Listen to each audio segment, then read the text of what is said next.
Hi everybody, welcome back again. Just a few minutes till 4 o'clock, 3.5 minutes or so, and then we'll get our review session going for today. But if you're here already, welcome and good to see you.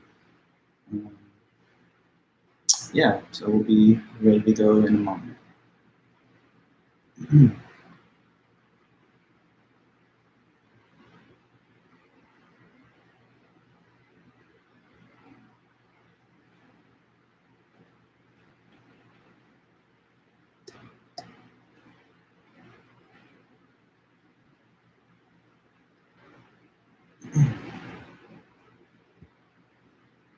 Hey everybody, good to see you guys. See everyone there in the chat.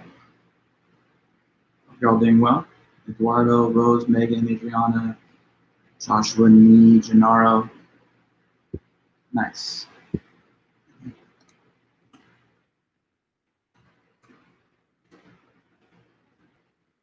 Hey Tyler.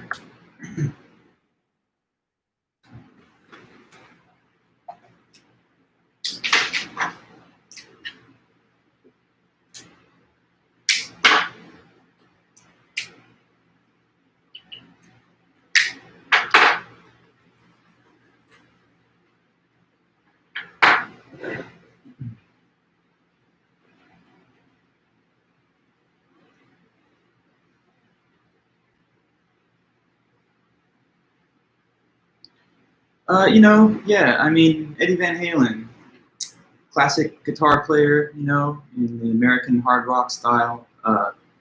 He's had a lot of influence. I never was a huge Van Halen fan or anything, but I always appreciated his playing and just how he made his mark on music history and everything. So it is sad, obviously, to see another major artist gone. Fernanda, I didn't quite catch a message, but not to worry either way, whatever you did put in there.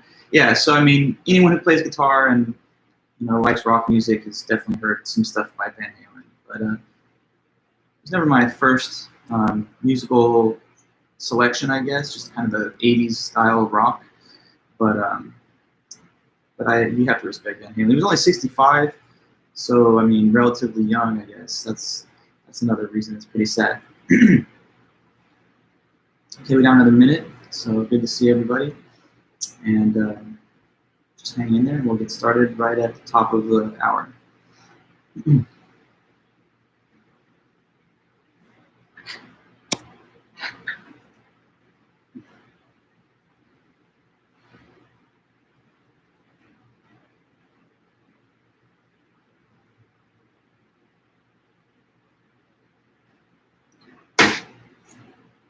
Hey, Joshua.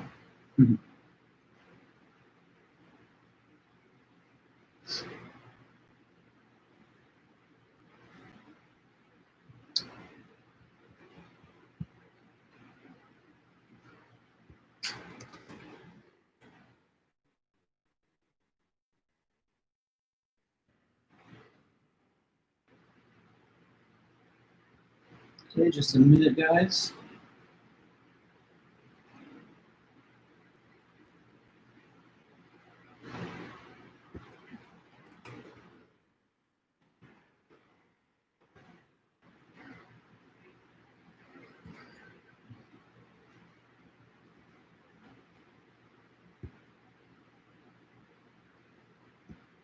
All right. All right, cool, guys. Hey, so welcome back, everybody. Thanks for being here. Now that it's 4, I'll just go ahead and let us get started. So let me ask a question in the chat. You can give me your answer there. Did you guys notice my message that I delivered out? It was either yesterday or the day before. Can anyone just confirm? I would love that. And if you can confirm that, then that means that everyone has gotten the documents that I sent over. So let me know. Midterm review and answer key, yes. Okay, good. So that's exactly what I'm talking about. If you haven't had a chance yet to look at it, do go into your emails, from your school emails, because I send it to you guys through the campus notification system for our class. So what you'll find in that message, if you haven't opened it yet, is an attached file. And the attached file just has the whole study guide for our upcoming midterm test. The midterm is next week, Tuesday, so it's a week from today. And this week, the whole plan is to just take the 2 meetings that we usually have, and we're going to dedicate them to the study guide and the review sessions. So, we'll go over the whole study guide in a lot of detail today and on Thursday. And then next Tuesday, you guys will be ready to take your test. I also sent in that same message the answer key for the first quiz. There's probably room for better or worse responses, but I just went with a basically solid student quiz that captured all the right information. And I added some commentary where I thought there could have been even some stronger points added to it. And that's what you would see in the answer key. For any individuals that are looking for their score on that quiz, the first homework, or their overall grade, I've asked you to just send me a message and to seek me out, and I've got your scores all recorded, both physically and in an electronic record. So they're definitely safe and sound, but when you're ready to just check on your score and do a little grade check, simply ask for that, and my policy is to give a response to any student email within a 24, at the most 48-hour window, but I'm trying to be closer to the 24-hour mark.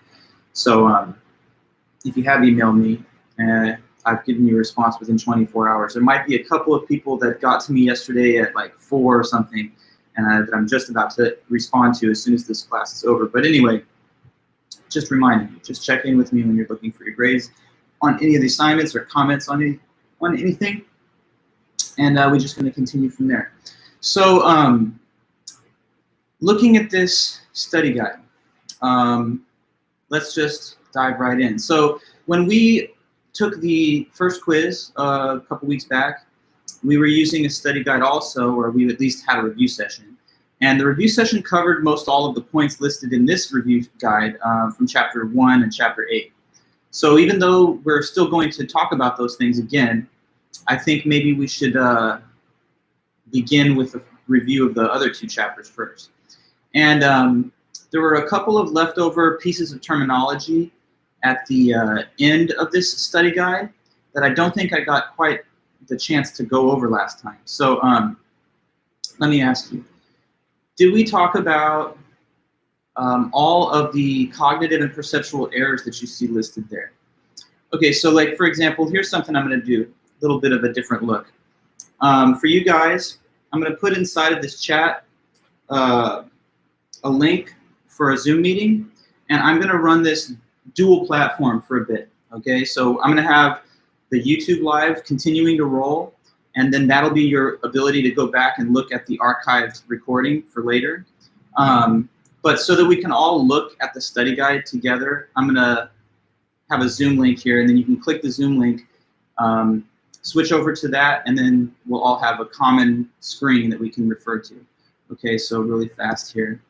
Let me get this link going.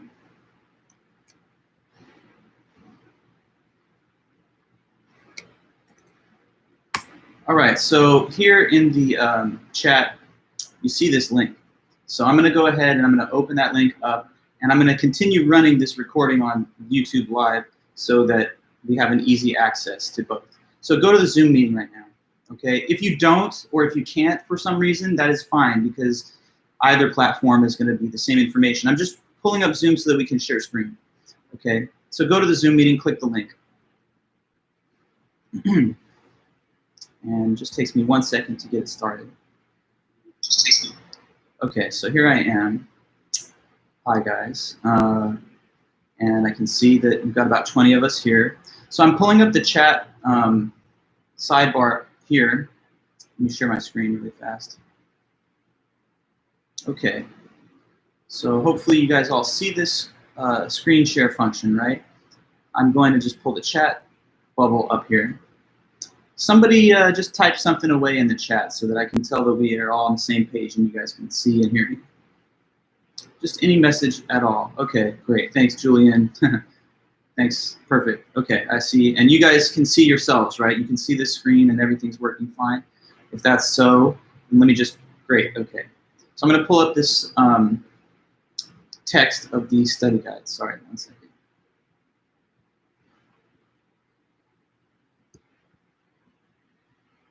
All right, and I'm just going to expand it a little. Okay, so here we are.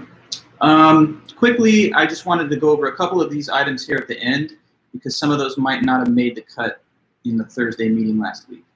So tell me, do we have notes for these things? The memorable events error, misperception of random data, probability error, self-fulfilling prophecy, all that stuff is all good. Did we talk about the, these last three are really my questions to you. I would like to double check on those. One of us, one of them error? Okay, so Jade, you're telling me no. What's the last one that we all had notes for? Last thing you say, Militia, was probability error then, huh? Yeah? Probability error number 14. Okay, so let me just quickly help everybody out then. No problem, thanks then. We're gonna talk about 15, 16, 17, 18 just to kick off today's meeting, and then we'll go back in the list to review the things from before, okay? So just on the subject of knowledge and the limitations of knowledge, the last part of that chapter discussed what it calls cognitive and perceptual errors. So these are the kind of mistakes that we can make in thinking or in perception that get in the way of our ability to reach correct conclusions, or that cause us to make mental errors in judgment. So one of these errors to add to our list, you know, memorable events error, misperception of random data, false memory that you see up here, question 6. There's also the self-fulfilling prophecy. So let me explain self-fulfilling prophecy.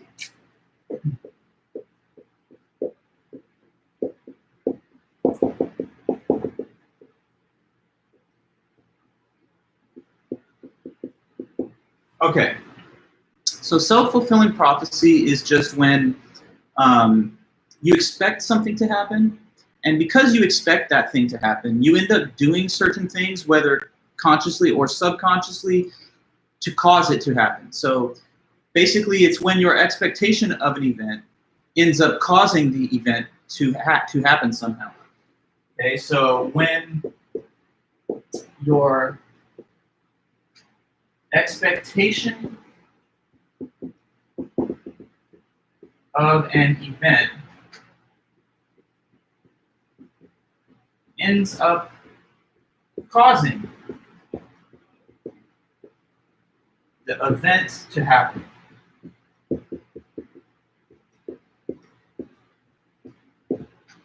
Okay, so definition is provided right there. And that's what it is. Let me give you some examples of that, all right? So like, say for example, a person, they attend a class, and on the first day of the class, looking at the syllabus and the material, they're thinking this thought: you know what, I think this is going to be a tough one. And to be honest, I kind of have a thought that I might not pass. I think I might fail. I expected I could fail this class. Okay, so let's think about that. If a person expects that they're probably going to fail, then what do you think they might do or not do from there? If you really don't expect to pass, and you do expect to fail, then you probably would, yeah, Adriana, slack off, right? Because if you think that this is going to be a failure in the end anyway, then why put your all into it, right? Why give a ton of energy and attention and work and effort to something that you expect to not work out? So because you think you won't do well, start to not read the book, not attend the meetings, to turn things in late, and to not pay attention. And then because of that expectation, which led to your poor preparation, you actually do end up failing. Okay, so that can happen a lot of times. When a person has a negative expectation that's not justified by actual evidence, then sometimes they rope themselves into the bad result because they behave in a way that's consistent with what they expect. It's seen in a lot of cases. It could also be seen in athletic performance. For example, if you're an athlete or if you're a sports team and you take the field or whatever of competition and you have this feeling in the beginning, you know, I think we might lose. I expect that it's not going to be our day. Then why would you take that extra effort to make the hustle play? You know, if you think that you're going to fail, then maybe you want to save your better effort for a day that you think you're going to win. But because you're, you know, coming in with these low expectations of failure, then you behave in a way that leads to that. So yet again, it can happen. It can happen in human relationships. Suppose that you're in a relationship with another person and you've got this paranoid thought that maybe they don't like you as much as you like them and that maybe they are going to break up with you. So if you expect a relationship to end, then maybe you're going to start withdrawing from it emotionally or not giving as much care and attention to it. Because why would you go all the way with a relationship that you think will fail inevitably anyway? But because you withdraw affection from the other person and you start acting in that way, it causes them to dislike you or to like you a little bit less, and now you're having a breakup due to the fact that you acted in a way that was produced by the expectation. Or you go to a social environment, you go to some party or whatever. Well, we used to go to parties, but you know, in the future someday you'll go to another one, and if you go to it and you're thinking, well, this is going to suck and it's going to be a bunch of lame people, then when you get there, you show up with that kind of attitude and you think no one's going to be fun to hang out with or talk to, so you kind of are a little bit socially reluctant and reclusive, and then that causes people to think less of you, and it ends up having the reaction that you kind of thought. Now, these are individual cases. It could also happen at the big picture socially, at the national or even international level. So suppose that you had, I'll give you a couple more examples of this, all right? Because I've got a lot in my mind. Suppose there were two nations bordering each other and they kind of expected each other to attack the other one, right? They're kind of like a situation of like India and Pakistan, where there's like disputed border areas and there's open hostility between the two countries.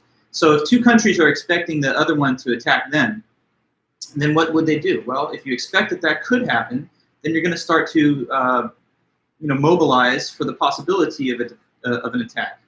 And so you might start doing military overflights and like other drills, and that's going to be perceived by the adversary as hostile and provocative and preparation for war. So because both sides expect the other to attack, they each prepare for that possibility, leading to the ratcheting up of tensions until the actual attack happens.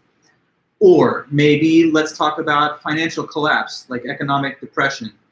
If everybody thinks that the financial system will collapse, right, and everyone's panicking and afraid of that, and they think that will happen, then what might they choose to do? Well, what has happened in history, like in the Great Depression or in 2008, Great Recession, people all withdraw their money from the banks because they're afraid that there won't be any liquidity in the banks and they'll lose their deposits. So if everyone thinks the financial system will collapse and subsequently goes to withdraw their funding from banks, then the banks actually lose their capital and they are going to have to foreclose, which causes the economic collapse. Or I don't know, one more example. Two people think that the other one's going to like fatally attack them. And since they suspect that to happen, if they're, let's say, both armed or whatever, then they might end up leading to a fatal encounter just because they're so apprehensive of the other person that they start to act in a way that's perceived as suspicious or threatening. So that's self-fulfilling prophecy, okay? Just a bunch of examples of it. But overall, what the idea is coming into a situation expecting something, and then because of the expectation, your behavior leads to that result. So, just try to follow the evidence in terms of what you expect instead of, entering into a situation with unjustified negative expectations. If things are not going to work out well, that's something that the evidence should show, but you shouldn't necessarily harbor unjustified negative assumptions until the evidence bears it out. Otherwise, you might actually lead to the result that you don't want. Okay, so that's self-fulfilling prophecy. Now next, number 16, one of us, one of them, error.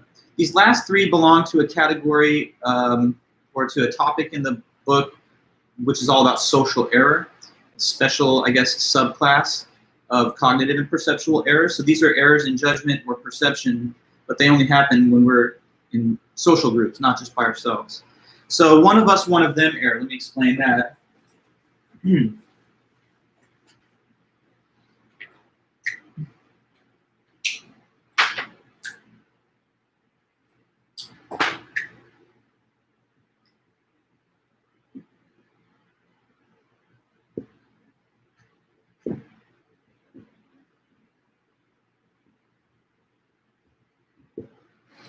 Okay, one of us, one of them error is when we basically divide people into categories of us and them.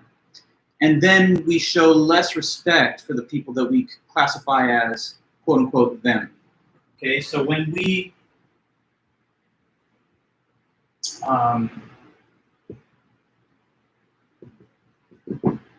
classify people as us and them,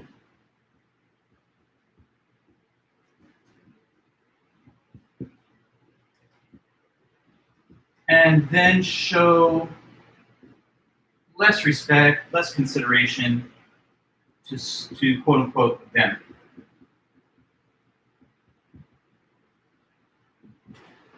All right. So Human beings, some have written about this and made the analysis that we are the ultimate social animal. Like we are the ultimate herd creature, meaning that we like to be in the presence of groups with which we identify. Just as in nature, you want to be part of the pack. You don't want to be the one that's out separated from the big group. And that's a commonality in like a lot of different forms of life, including our own. There's a good side of that, obviously, because by seeing yourself as a member of various groups, you have a sense of identity, community, kinship. But the negative dark side of it is that sometimes we use that as a basis for exclusion, marginalization, or even worse, dehumanization. So how many different, along what lines can we create divisions of us and them? Can you guys throw some of those out at me in the chat here? I'm looking at our Zoom chat. In what ways can we separate people into us and them? Sorry, oops, I got one of these little ties for the hoodie clipped onto my glasses. But yeah, anyway, stereotyping, but no, good, Ryan. But what I mean though is, like, what basis for dividing people? We could say us and them in terms of, okay, Adriana, you give one case, political. Us conservatives, them liberals, or vice versa. Us liberals, them conservatives. So one way is to divide people along political ideology. Another one, Lisbeth, you mentioned economic status. So us, middle class, them, the wealthy. Us, the wealthy, them, the poor. Another case could be educational level. Yes, Austin. So us, the well-educated, them, the uneducated, or us, the college graduates, them, the elites with the advanced degrees. Yeah. Gender, certainly. Us men, them women, or vice versa. Yeah, so Gabriella, you mentioned like along the lines of political affiliation or in terms of political support. Nationality, that's a big one. Us Americans, them immigrants, or us Americans, them Canadians, or some other country. Age, of course, right? Us young people, them, the elderly, baby boomers versus millennials versus Gen Z, yes.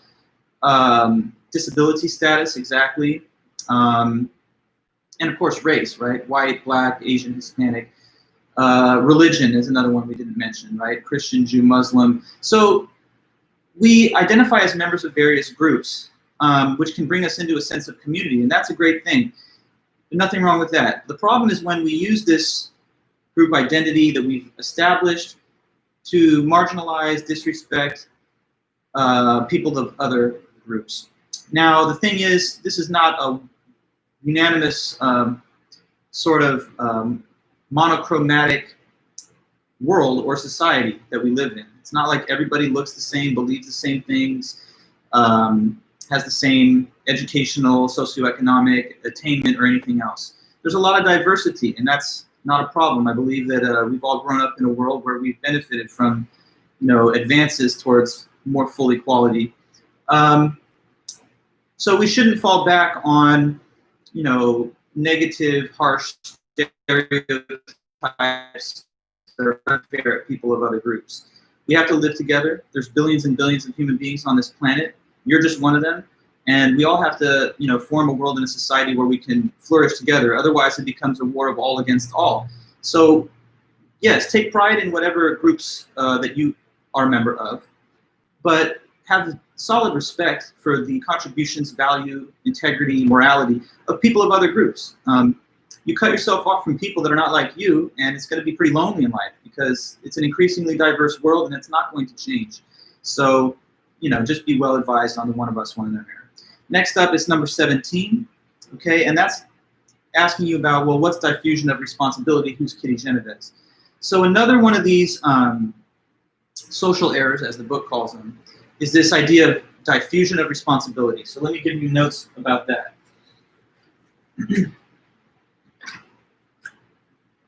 Okay, so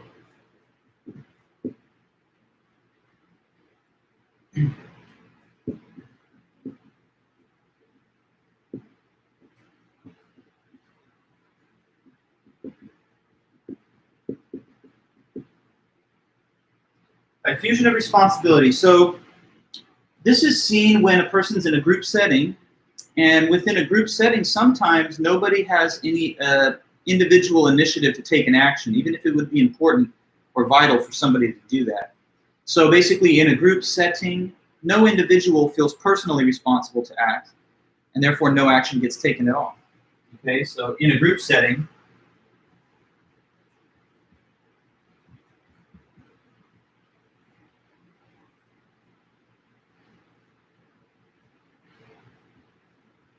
no individual feels personally responsible to take an action.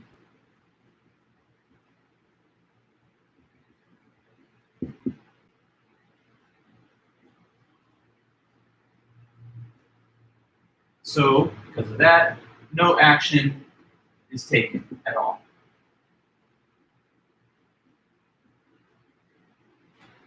Okay, so now there's a famous example of this that's also mentioned there in that study guide, and it's the real life case of this woman. So example, Kitty Genovese. Okay, you see her name up there. So let me tell you her story, and then that'll bring us back to this definition and thinking about it in a more deep way. Okay, so I don't know, has anybody heard this case of Kitty Genovese by chance?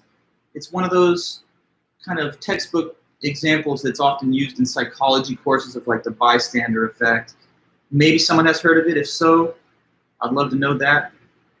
If not, that's also fine. No takers, nobody? Kitty Genovese, it's the first time for everybody hearing about it? Is that a fair thing to say? New York City murder, okay, yeah, Ryan, so you've got the basic idea there.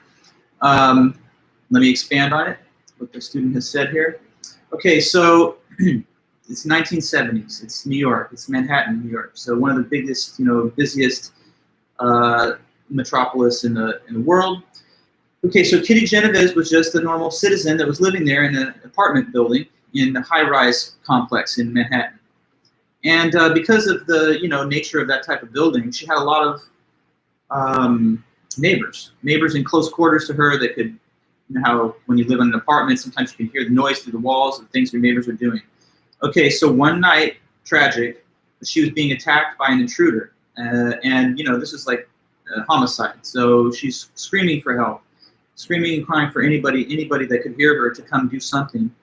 And the thing is, there actually were a lot of neighbors that were standing by that could hear her. But what is the result? Well, all the neighbors, each individual, had this thought in their mind. I'm not the only one who can hear these screams. There's a lot of other people that live in the same complex right here. So why should I be one individual that takes initiative to act, to call police, to try and render assistance, to intervene in some way? If there's a lot of other people, and it's not just me, I'm not necessarily responsible for taking action. And everybody else had the same kind of thought because it's a pretty common pattern. So in the end, she just died even though she was screaming for help, and a lot of people could hear her. So it's supposed to be just a sort of example of the concept here, sometimes which is also called the bystander effect. And it's quite generally true. When you're in a big group, your feeling of individual responsibility gets diluted. So you'll do things or not do things within the group that you would never do if you're just alone. Another example I can think of is when, like as a professor, so sometimes when we've had in-class, face-to-face classes, obviously, and the end of the semester comes, I'll sometimes have to have a student turn in like a student review packet to the department. And I'll stand up there in front of the group and I'll say, okay, so who will volunteer to take this? And you know how that goes as a student. You know exactly what I'm referring to, right? Everyone's like, well, I'm not going to raise my hand because there's like 40 people here. And someone else will do it, so I don't have to. But that's like almost 100% of everyone's thought process. So eventually sometimes the professor has to like single someone out and be like, can you please do it? And so, it can happen in a classroom setting. It can happen in any social situation where there's a larger group. Suppose that there's a group that's doing group work on some kind of project, either for school or for their, job. If nobody delegates tasks, then maybe everyone else will wait for someone else to start doing it, and eventually no work gets done, right? In emergency situations, it's also quite common. Somebody's all of a sudden having a heart attack, and everyone's standing around being like, is there a doctor in the house? Probably 10 people know how to do CPR, but they're all hoping that one of the other members of the audience will take care of that and do it. So they say, and it's definitely wise, well, does it come down to fear? I don't know. It might just be a little bit of social anxiety together with fear, but it takes a deliberate act of your mind to overcome those tendencies, which are pretty widespread, and they're so prevalent and common that they can be the subject matter of a textbook item in a psychology course or like a logic class like this. So knowing that that's a tendency that is natural for us to withdraw from initiative of individual action when we're in a group, you have to sometimes kind of force yourself into that pattern. If you are like an emergency first responder or a police officer or something, you're trained to delegate tasks when things become chaotic or hectic, so that people don't merely act on the basis of their natural instincts, but act towards a solution. So they say that, in an emergency, like if there was a shooting or something, don't wait for everybody to take clear decisions. If you have the presence of mind, just point at individuals and be like, you, barricade the door, you, call the police, you, like, run and get help or whatever. So sometimes people have to be kind of shaken out of their groupthink to remind themselves that they are an individual and that they have the potential to act. So think as an individual, even in the presence of groups. Yeah, if you have fear, sometimes you'll go after it, even if you have that little bit of apprehension. And everyone's a little different, but being made to appreciate this point and think about it in the advance of an emergency is good. You don't want to think about, well, what would I do or how would I act in an emergency at the last minute when it finally happens. You want to have some thought process in place to draw from in case something like that ever does go down. I hope it would never happen. Okay, fair enough. So last thing then is this ASH experiment. That's the last item in the study guide and the last thing I didn't get to talk about. So let me go over that one.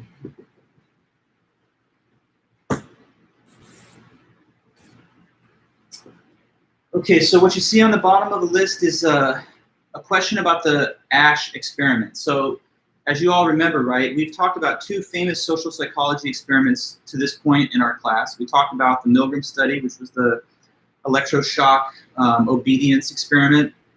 We also talked about the Zimbardo Stanford prison experiment, where they had a simulated prison that kind of got off the rails. Now, a third major social psychology experiment that also gives us a sense of the value of being a good critical thinker, and it also tells us how social pressure and conformity can influence our thought and our judgment. So this is an experiment that was conducted by the researcher and psychologist Solomon Asch.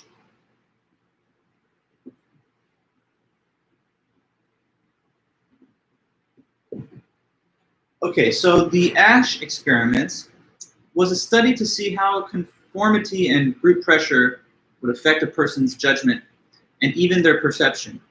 So here's basically how it went down. They would have a line, and let's call it the standard line. So I'm just drawing that right here. Then, to compare the length of this standard line, 3 other comparison lines would be generated. Okay, so look at these 3 comparison lines, and I'm going to label them with 3 letters A, B, C.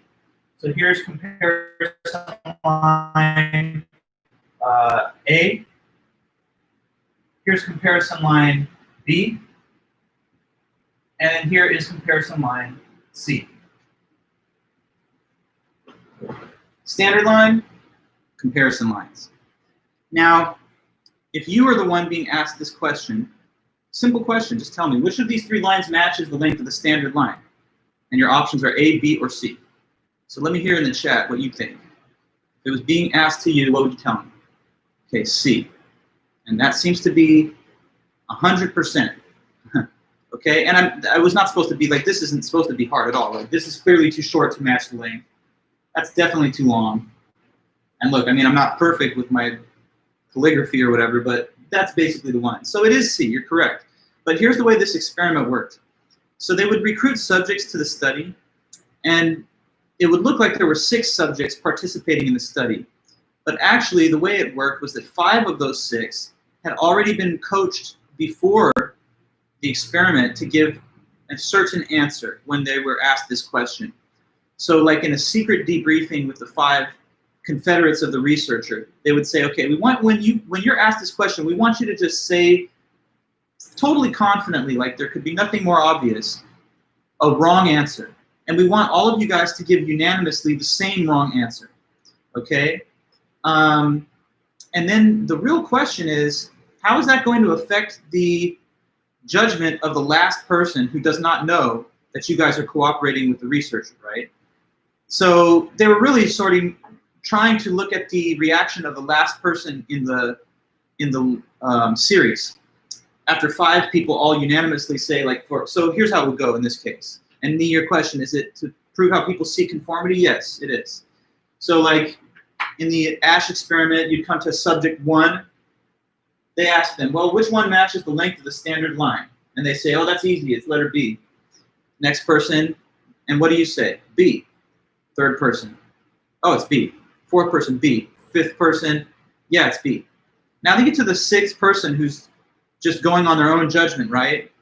And we were interested in this question. How many of them are going to give the actual correct answer, which should be completely obvious just by looking at it and using your eyes? And how many of them will give the same incorrect answer of the other members of the study just because they all gave the same wrong answer?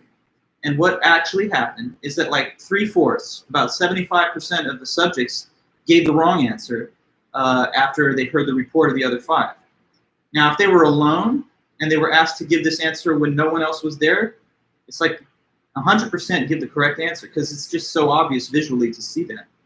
But it was really weird when they were put in this other situation, having heard the wrong reports first. Afterwards, they asked them, why'd you choose the answer that you chose? And they said, well, it just seemed to me like, how could 5 people be wrong? I started to doubt my own vision. I almost had warped perception. It started to look like, yeah, I kind of see it. It's actually not as long as I thought it was or whatever. So how weird is that, right? This is just vision, right? You'd think that you'd trust what you see over what other people report when the 2 things are right in front of you. But it's just another powerful lesson that our social environment and the views and judgments of others can powerfully shape the way we perceive the world and the way we reach our conclusions.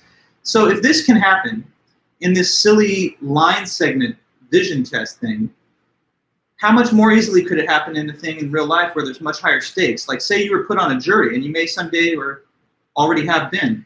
But if you're in that jury and you're the 13th juror and the other 12 are saying, this guy's guilty for sure, and you're the holdout, are you going to be able to stand on your own conviction to say, you know what, I don't think they proved the guilt case?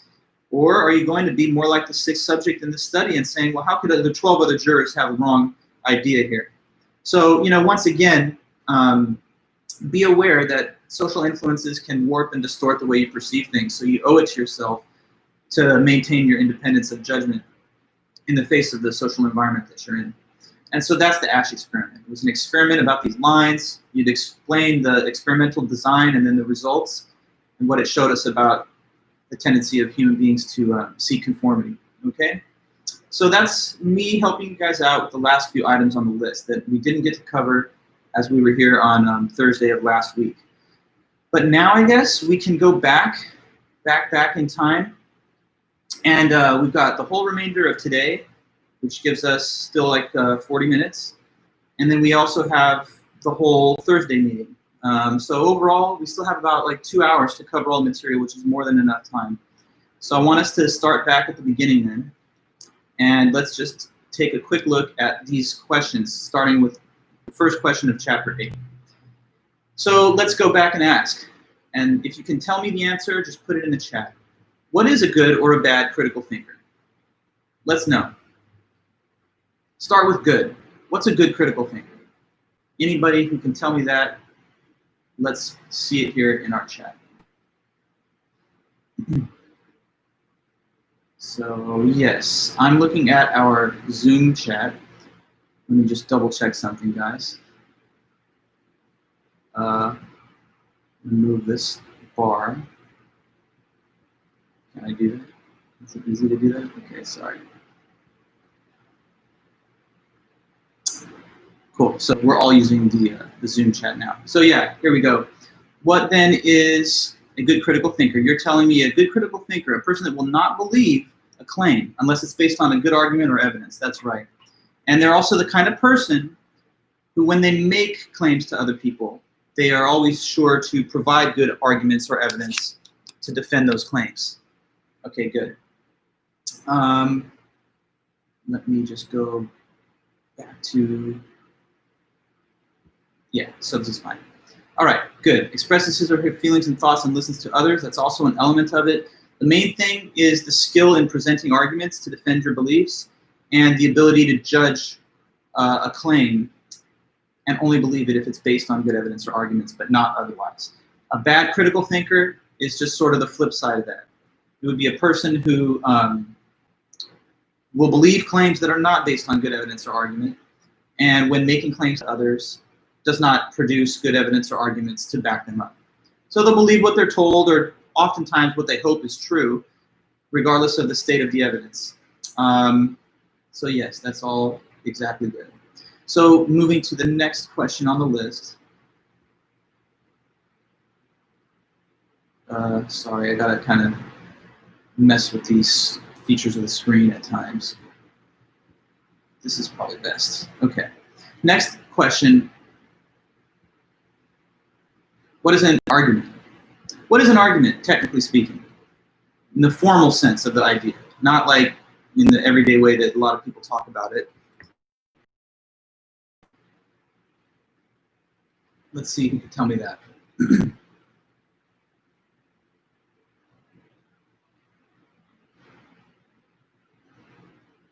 Let me make a point. With review sessions, I like it to be student-driven. I'll help you, I'll walk you through it, I'll support whatever explanation you give, and I'll amplify and expand on it. But I do like it to be the students that at least initially attempt the answers, then I can work with what you give me. So yeah, I see a few here. First of all, Ryan, a set of 2 or more sentences where one sentence is the conclusion and the others are the premises. Perfect, yes. And that's what I see others saying. Let's ask another question though to go a little more in depth. What are the conclusion and what is the conclusion and what are the premises? That's also question 3, so it takes us right into the next question. What exactly is a conclusion and a premise? Let's see about that.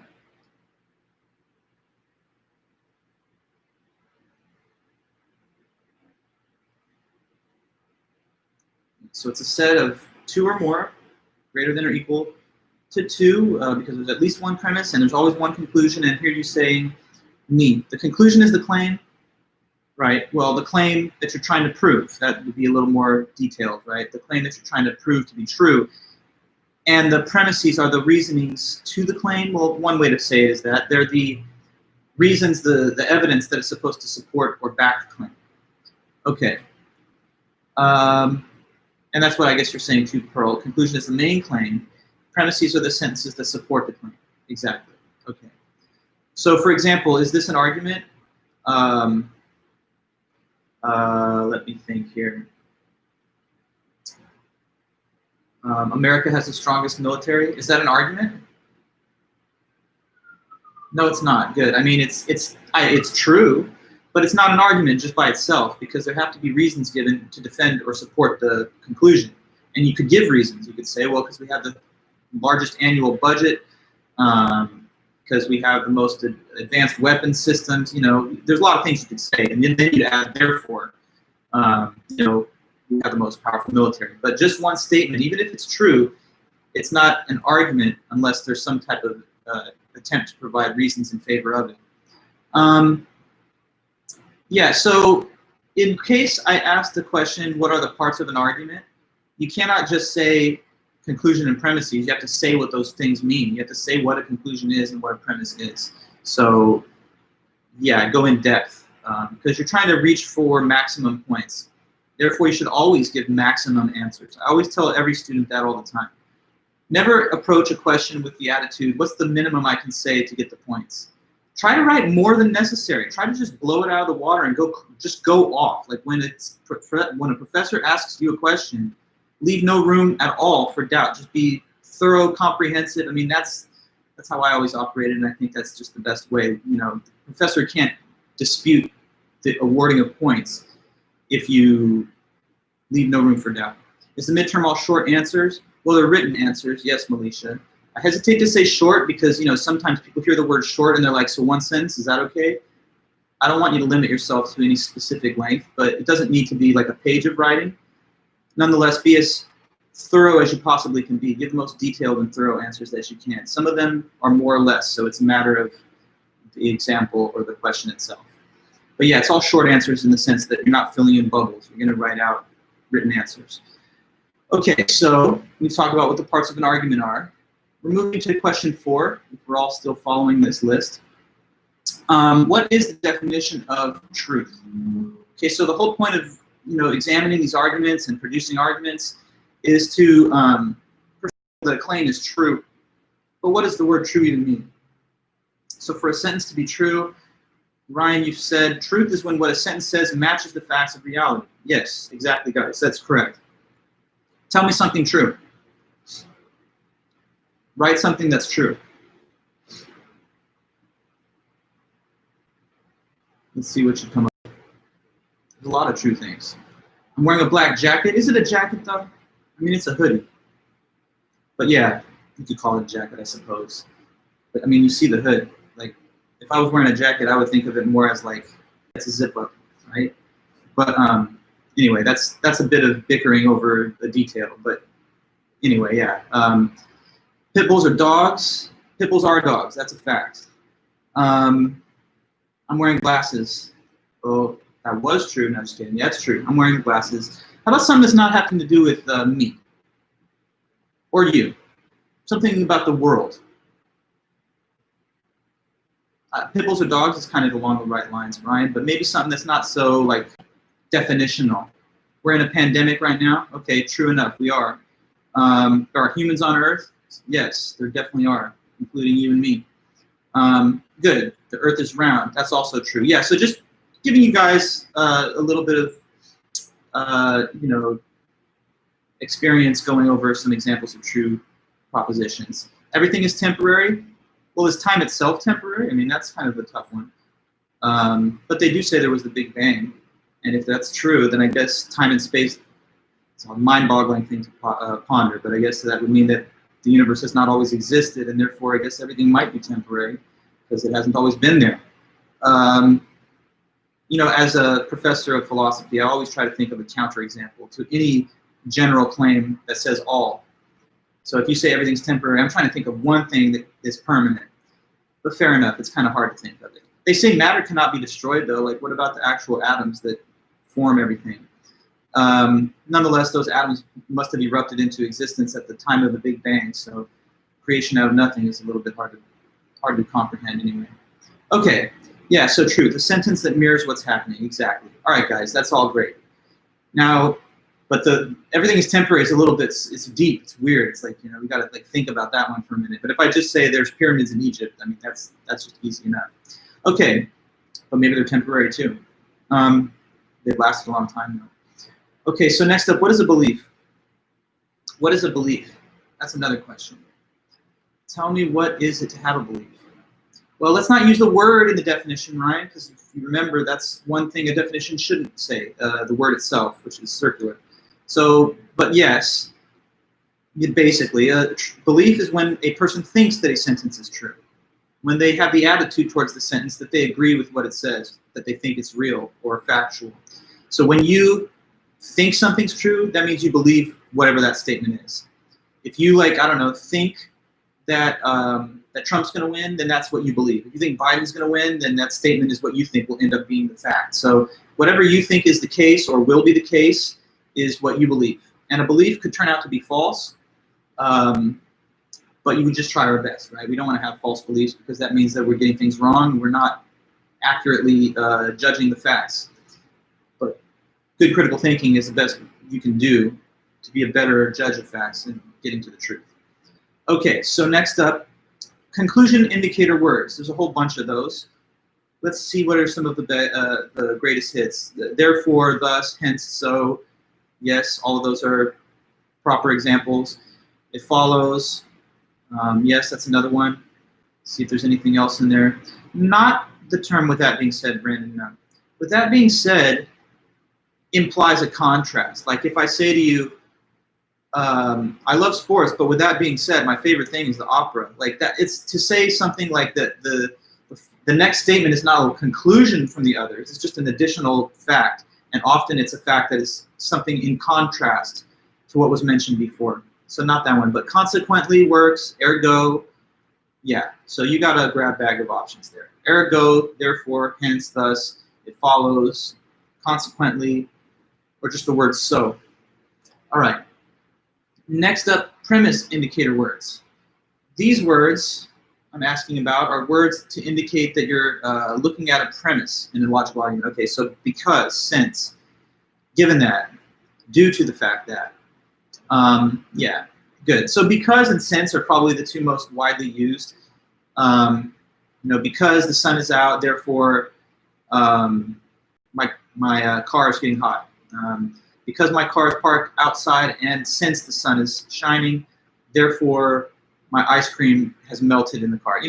So because gives the reasons, therefore says what followed from those reasons or what ended up happening because of them. Okay. So, and due to is also fine, and given that, those are all good examples. So I'm asking about question 8, and what is an imperative sentence? What's that mean? It's a command. Okay, good. Someone write an imperative. Pick up your books. Okay, good. Take out the trash. If I say to you, write an imperative, what kind of sentence is that?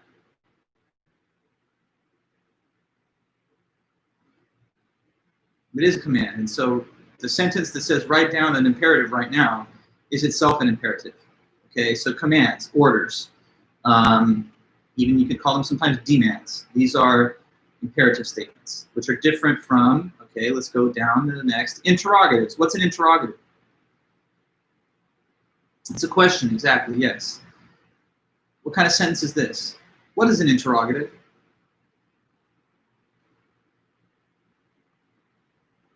It is an interrogative, good. And so can you clean your room would be one, can you take out the trash? So, but that's interesting. Can you clean your room is a question. Clean your room is an imperative. Even though can you clean your room rhetorically is stated in the form of an interrogative, but oftentimes conversationally it has the force of a command. Like a polite command that someone's couching in the language of a request. Can you stop talking to me? Like you mean don't talk to me. You're not literally asking the question. If someone said no, you'd be pretty annoyed by that. But I guess technically speaking, that's legitimate if they ask it as a question. Okay. Is that all well and good? You guys understand interrogatives? Well, then what's an assertoric sentence? That's major for logic. What then is that? It is a statement that is either true or false, correct. Why is that so important? Because assertoric sentences are the only kind that can be premises or conclusions of an argument. So the premises of an argument are never like, what day is it? They're always assertions of fact, like it is Wednesday or something like that. So any statement that has a truth value, as they say. An example, can someone just toss one out there? You have green eyes. Okay, good.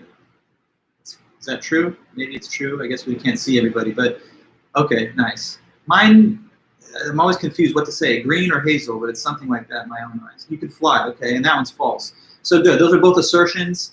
Some assertions are true, meaning they match the facts. Some assertions are false, meaning that they're either intentionally false or just misinformed. So we have to judge assertions in terms of whether they are correct or incorrect. Now, what is a deductively valid argument? The definition of a deductively valid argument. So tell me that. That's major, and that's something I'll probably ask you about. Just to let you know, on the midterm, I want it to be clear for everybody what deductive validity is. So let's see if we can just put that on the table. What is a deductively valid argument? Okay, so if all the premises are true, then the conclusion must be true. Exactly. And same, Rose. Assuming that, or if the premises are all true, then the conclusion would have to be as well. So the term if, then, is needed for this definition. Because a valid argument doesn't have to actually have true premises. It just has to be an argument where in case the premises were true, like even hypothetically, then that would also imply the truth of the conclusion. So we'll get examples in a moment, but let's first touch on this number 12. What is a sound argument then? This kind of piggybacks on the definition of validity, but there's something extra added. So sound arguments are what? Yes, Caesar. So it's a deductively valid argument, first of all, but then the extra point is that it just has all true premises.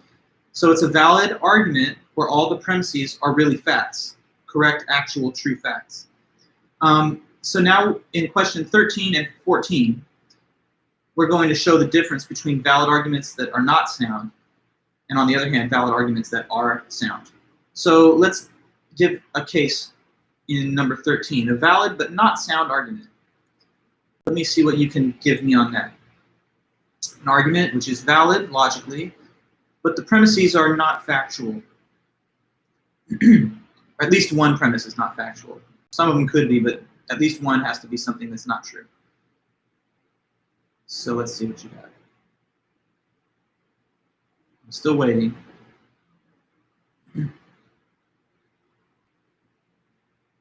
Brandon, I see that you wrote "if I could fly," but I don't know if you intended for that to be just a part of the argument or what, because that's not an argument by itself, as you should know. Okay, so if I could fly to the top of my house. No worries, Brian. The question I'm asking is just to help with an example for number 13. So, a valid argument that's not sound. No president has walked on the moon. That's true. Okay, but we need an argument though. So far, nobody's written an argument. Okay, no president has walked on the moon. Trump is the president. So I see that.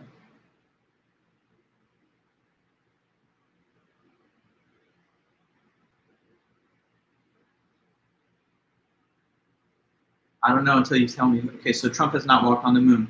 Now, your argument has certain things going on, but it's not exactly fitting the requested information of number 13.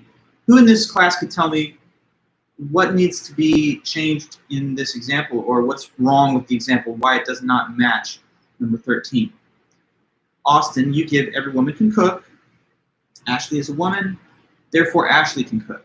Now that would be a good example.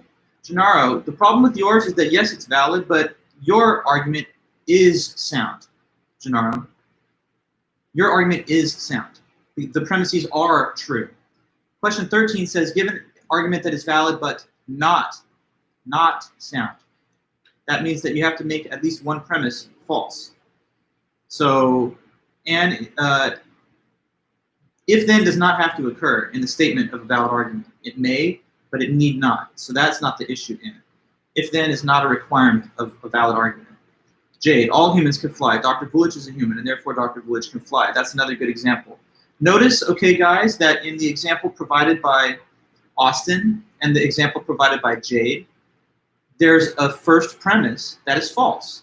In Austin's case, it's the statement that every woman can cook, which is not true. And then in Jade's argument, it's the statement that all humans can fly, which is definitely not true. In both of those arguments provided, the conclusion is a logical consequence of the premises, and thus the argument is valid. But in either of the two cases, not every premise is actually true, and that's why it's not sound. Okay, so just remember that if I ask you for a valid argument that's not sound, whether it's sound or not depends on whether the premises state facts or whether they state things that are not actually true. Okay? Validity can be determined without asking any questions about whether the premises are true or not. But soundness does require factually true premises. And here's an important point, something that I've noticed in some of the homework submissions that I got, or maybe the quiz that I received from you guys. Sometimes when I ask people, give an example of an argument that's either sound or not sound, people will use made-up names, like Jack and Jill, have a dog, therefore Jack and Jill have a mammal. But if you're just making up random fake characters, and these are not real people, then the premise that you give is not a fact. So it has to be like a real fact. You can't just pretend like you're writing a novel, because Hamlet or whoever is not a real person, just as much as Jack and Jill. So you need to make these like correct facts. If it's a sound argument, that each premise has to correspond to something in reality. And so you can't just be like Tom and Jerry, our neighbors or something like that. It has to be real people that I know about. Okay, so next up, Give me a valid argument that is sound. Okay? Now, Caesar, all humans can, I'm looking at your example, which I guess was for the previous example, or is it for the current one? I'm just wondering what you do mean when you say duplicate, like an amoeba, like I could split in half, or do you mean reproduce? You'll let me know what you intended on that. So Ryan, okay. You mean question 12, or question 13 then? Yeah, maybe, okay. Yes, I understand you now. Yeah, duplicate, not reproduce. Okay, good. Ryan, now for question 14, you're giving me something, Ryan, which says dogs are mammals. All mammals are warm-blooded, and therefore dogs are warm-blooded. Good. That's a valid argument. The conclusion is a logical byproduct of the premises, and in this situation, yeah, the premises are in fact true. Jasmine, all humans can breathe. I am human, and therefore I can breathe. Well, can all humans breathe? Some people are out there that right now need ventilators, and they actually cannot breathe without assisted breathing. Can Donald Trump breathe right now? He's having a lot of trouble, actually, laboring up the stairs, if you saw the video yesterday. So I know what you mean, like breathing. Like if you were not literally breathing, you'd just be dead. But some people are having trouble breathing on their own. So does it count as breathing when you're on a machine that's breathing for you? Just saying, Jasmine. You got to be very picky. Because if I could think of, okay, humans need water to survive. Okay. You're a human, so you need water to survive, I guess you're saying. Fair enough, good example. But let me just say one thing about humans needing water to survive. I don't know if this is just funny or what, but like in grad school, for a little while I had this advisor, this really interesting, super kind of interesting character, this old Italian professor named Ermanno Benchavenga, big personality, really loud, kind of controversial guy. But anyway, I hung out with him, you know, as his student, but also sometimes at his house just to have dinner. And he would make this joke, like, and it's pretty true. He's like, I never drink water. I don't drink water. Water is disgusting. I drink wine. I drink wine, and that's it. I do not drink water, and I never ever saw the man drink water. So yeah, okay, like if you drink tea, juice, milk, or alcoholic beverages, there is some water content in them, obviously. There's some H2O, but you do need liquids of some sort or another. So I just trying to sort of press on the pickiness of how I could try and deconstruct, you know, one premise. Because I met people that are alcoholic to the core and they just won't drink water. But, you know, we're just kind of being fun. Okay, Rose, Buena Park is inside of California. You're in Buena Park, therefore you're in California. Good. I mean, if that's where you're at, then that's a sound argument. But if you're just not telling the truth and you're zooming in from somewhere far that's not Buena Park, then that would not be sound. Okay, Austin, no, not this one. Because the example you're giving is not valid since it's an inductive argument. Inductive arguments are never valid because the conclusion is something that could still theoretically turn out to be false. But we'll talk about induction now in just a moment, okay? So number 15 then, let's get to that. What is an inductively strong argument? Just focus on that, forget the weak part for the moment. What is an inductively strong argument? Just give me a definition of inductive strength, and then we'll try to give examples. But what does it mean for an argument to be inductively strong? Well, that's sort of, Austin, yeah, likely to be true, but what part? Good, Rose, a little more specific. If all the premises are true, then the conclusion is likely to be true. Exactly, and so the difference between defining deductive validity and inductive strength is that with deductive validity, if the premises are true, then the conclusion it has to be true necessarily. With induction, if the premises are true, that takes us all the way towards the conclusion being probable or likely, but not absolutely guaranteed. So when it comes to the sun coming up every day for the past 4 billion years, sure, that gives us an absolutely strong reason to believe that it will come up tomorrow. But, you know, if the sun blows up tonight, I mean, what else has happened in 2020? Maybe the sun will blow up tonight, and then it definitely won't come up tomorrow. I mean, you can't guarantee it, can you? So I hope you sleep easily knowing that there's been 4 billion years behind us where it hasn't happened yet. But every star eventually blows up, so it's not even hypothetical. This is going to happen sometime in the future, hopefully billions of years from now. Okay, so that would be an inductively strong argument, the one about the sun. What about another example? We don't all have to just use the one case a million times. There's a lot, I mean, you can generate inductive arguments just at random. So you say elections are every 4 years. This is the 4th year in the cycle, so we'll have an election this year. Good example. Now, all I would say to you, Ryan, is this. Whenever you specify the premises of the inductive argument, you should include details about how long the pattern has existed, because that matters to how strong the argument is. If this argument you're giving was given in 1806 or something, then every 4 years is fine, but it only talks about 3 or 4 cycles before. So, you know, our country's been here for hundreds of years. So if you mentioned that, it would add a little level of additional evidence that the conclusion is probable, because a pattern that has existed since, I don't know when I know the Declaration of Independence and the Constitution was ratified in 1776. Was that also the date of the first presidential election? You know, I'm a little murky on my history right now, but you'll find the facts or something on Google. What was it, George Washington versus somebody? I mean, that's, yeah, anyway. I mean, we know that's what happened, but I kind of lose the dates. Anyway, it doesn't matter too much. I was just mentioning to give a longer backstory of how long the pattern has existed. You don't have to give a ton of facts, just I'm talking about how long the track record has been there. The longer the track record, then the more reason to think that it'll continue. Right? Okay. Let me just move one thing here. I thought I saw a student question here. If you build it, they will come. Wayne and Garth build it, they came. Okay, good example there in the other chat. That would be modus ponens, though. So that's not yet one of the examples that we've asked about here. Okay. So next, though, okay, inductively weak. That would be an argument where if the premises are true, the conclusion is not even very likely to be true. So it's an argument where the premises don't really add much evidence to the conclusion. Like, I found a $20 bill yesterday, therefore I will find a $20 bill tomorrow. That's not a very likely conclusion to draw from the premise, because finding a dollar bill on one occasion is just a random one-off thing. So where the pattern doesn't last very long, or where it's only happened once or twice, or there's no reliable natural law that would lead the thing to recur, that would be inductively weak. You know, so I stepped on a crack, and my mom got a back injury, so if I do that tomorrow, then she'll get another back injury. It's just not at all connected. So weak inductive arguments give premises that don't even make the conclusion probable. All right, now, to the next, we need disjunctive syllogism. So disjunctive syllogism, sometimes called argument from elimination. You can tell me what that really is like. So what is an example of a disjunctive syllogism? You start with either A or B, and then it proceeds to the second premise, not A, and then therefore, well, no, yeah, therefore B, the other disjunct.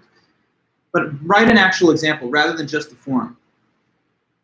So like write a full disjunctive syllogism argument.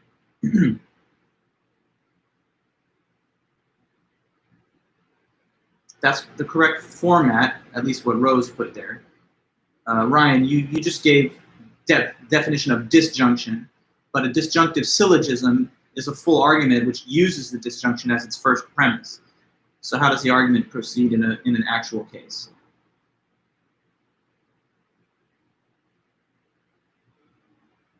Either I buy a math textbook or a novel. Math book sold out, so I'll buy a novel. Good. That's a fine example of me. The ice cream flavor is either vanilla or chocolate. It's not vanilla, therefore the flavor is chocolate. And Adriana, you had a similar thing about ice cream. I've seen a lot of these examples about, like, you know, it's either vanilla or chocolate. It's a fair example, but it's a little weird though, because who doesn't know what the ice cream flavor is that they're getting? It's like mystery ice cream, like, just surprise me. I don't know, you could pick. It's gotta be one of these two though. It's just a thing that no one would ever say, but you know. Okay, Pearl, I'm either going to buy books online or rent them. The library is closed, so I'll rent them. Good. I'll go to Chick-fil-A or In-N-Out. I did not go to Chick-fil-A, probably because the line's too long. Therefore, I went to In-N-Out, although to be fair, they're both usually pretty long lines.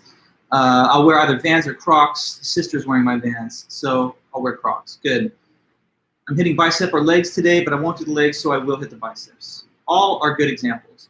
Just make sure one thing, that when you provide a case of a disjunctive syllogism, that the second premise negates one of the two disjuncts. It does not affirm one of them. You have to eliminate one of the two disjuncts in the second premise, and that's how you reach the conclusion that the other disjunct is in fact true. Okay, so I'm asking you next on modus ponens. That's one of the three hypothetical syllogisms, and these three are like members of the same family: modus ponens, modus tollens, chain argument, because they all involve hypotheticals, which are if-then statements. So how does modus ponens exactly go? What's the format of a correct modus ponens?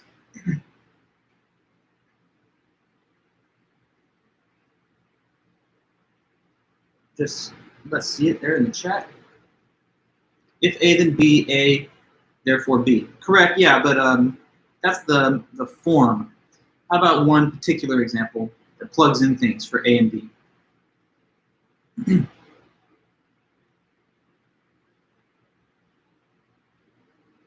If I finish my work today, I'll watch TV, Eduardo. You know, have to add a little more to that. I'm looking now at Ryan's. If I win the lottery, I'll buy myself a car. Sorry, I'll buy an oceanfront home. I did win the lottery, so therefore I'll buy an oceanfront home. Okay, good. If I get the job, then I'll buy myself a car. I got the job, so I will get the car. And Eduardo, your example up there, if I finish my work early, I'll watch TV. It would go from there to say, I finished my work early, second premise. Therefore, conclusion, I'll watch TV. Adriana, if I pass all my classes, I'll graduate high school. I passed them, so I graduated. Good. If I clean my room, then my mom will be happy. I cleaned it, so she's happy. Good. That's all right. Everyone seems to have a pretty good grasp on modus ponens. Just don't confuse it with modus tollens. I know the same word modus at the beginning can confuse people, but you just have to remember the difference. Here's another thing too. Be mindful of the spelling, because sometimes students will kind of like zone out and they'll write pollens or something. Like they meant to write modus ponens, but then they just accidentally typed in 2 L's and they say modus pollens. If you gave me that, then I wouldn't really be able to give you full credit, because it's now ambiguous whether the student thought it was modus tollens or ponens. So be just, you know, fussy about the way you spell it. If the person said tonens, that would be another issue, right? Because it's like a mashup of the two terms. Okay, and I see some others here. If I buy a puppy, I'll need to take care of it. I bought a puppy, therefore I'll need to take care of it. Yes. If I get my bachelor's, I'll get my master's, and Sebastian, that would continue by saying I got my bachelor's, and therefore I'll get my master's. Okay. Good. So modus tollens is next. That's question 18. We're getting closer to the end of today's scheduled meeting, but we'll just pick up where we left off on Thursday, and we'll definitely get through the whole list. So we're making good progress. So Ryan, you're saying if I drink coffee, I'll be up all night, but I wasn't up all night, so I did not drink coffee. Good.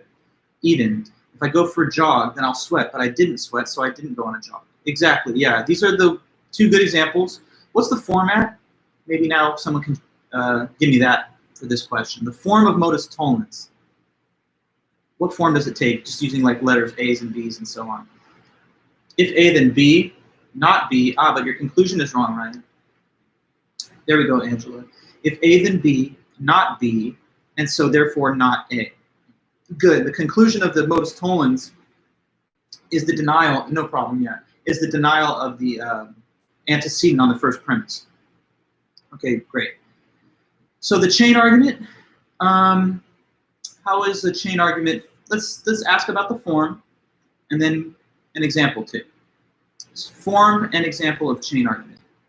Either one. Let's see what we have. So if A then B, if B then C, and so therefore if A then C. That's right. If there's those 2 premises, then that would be the form of the conclusion. How about an example out there? Chain argument.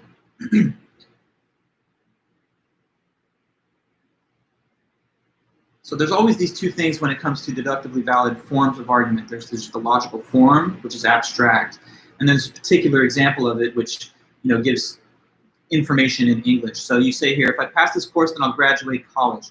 If I graduate college, then I'll start a career. And so therefore, if I pass this course, then I will start a career. Good. Eden, if I work out, I'll be healthy. If I'm healthy, then I'll be happy. So therefore, if I work out, then I'll be happy. Good. And in both of these examples that you guys have, we can see the correct form. That in the concluding statement, the antecedent of the first premise is combined with the consequent of the final premise. And that's how we generate that hypothetical on the bottom. Okay, so we'll close with this for today, and that's a good place to break because it's just a batch of questions from chapter 8. The standard form of an argument. What's the standard form? Okay, Michael, one more case. If I cry, I'll be sad. If I'm sad, then I'll be my normal self. Therefore, if I cry, I'll be my normal self. Aw. Well, it's sad times, so you're not alone. We're all in that same situation, I guess. So, no need to cry. Well, or let's cry together. But, yeah, Ryan, here, about standard form. The conclusion is at the bottom. That's right. That's how it's presented visually. And the premises are listed above the conclusion.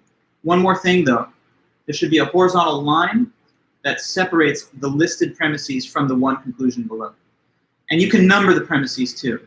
So like if you had 2 premises and then the conclusion, you could write number 1, premise, skip to the next line. Number 2, second premise. Then draw a horizontal, and the conclusion is placed below them. That's how it has to look visually. And when you write arguments, they should be in standard form, at least in this class. I know in everyday life you just say them or you just write them as paragraphs, but we're trying to drill certain recognition of argument techniques, so that's why you have to adhere to the standard form. Okay, well, I feel like we had a pretty productive meeting. We covered the last 2 things from that final couple of questions on Chapter 4. We reviewed everything from Chapter 8. So Thursday, we have a clear plan. We're just going to cover the notes review on Chapter 1 and Chapter 3, and then whatever's left at the top here on Chapter 4. So that's our plan for the upcoming next meeting. So you guys all good to go? Let me see here in the Zoom chat if you have any questions or anything else that you need. But if you feel like we're all good, then you should be fine for now, and I'll see you back on Thursday. All right, guys. So thanks again. I appreciate all your time and hard work. But I'm going to close both of the streams one at a time. So I'm starting by ending the Zoom meeting, and then I'm going to close the YouTube Live. When you want to view this lecture later, it's in the YouTube Live archive. So you won't see the whole screen share and all this other stuff, but you'll see the board, you'll hear our discussion, and that'll help. All right, guys. So yeah, thanks again. Have a great night, and I will definitely see you soon. Thank you.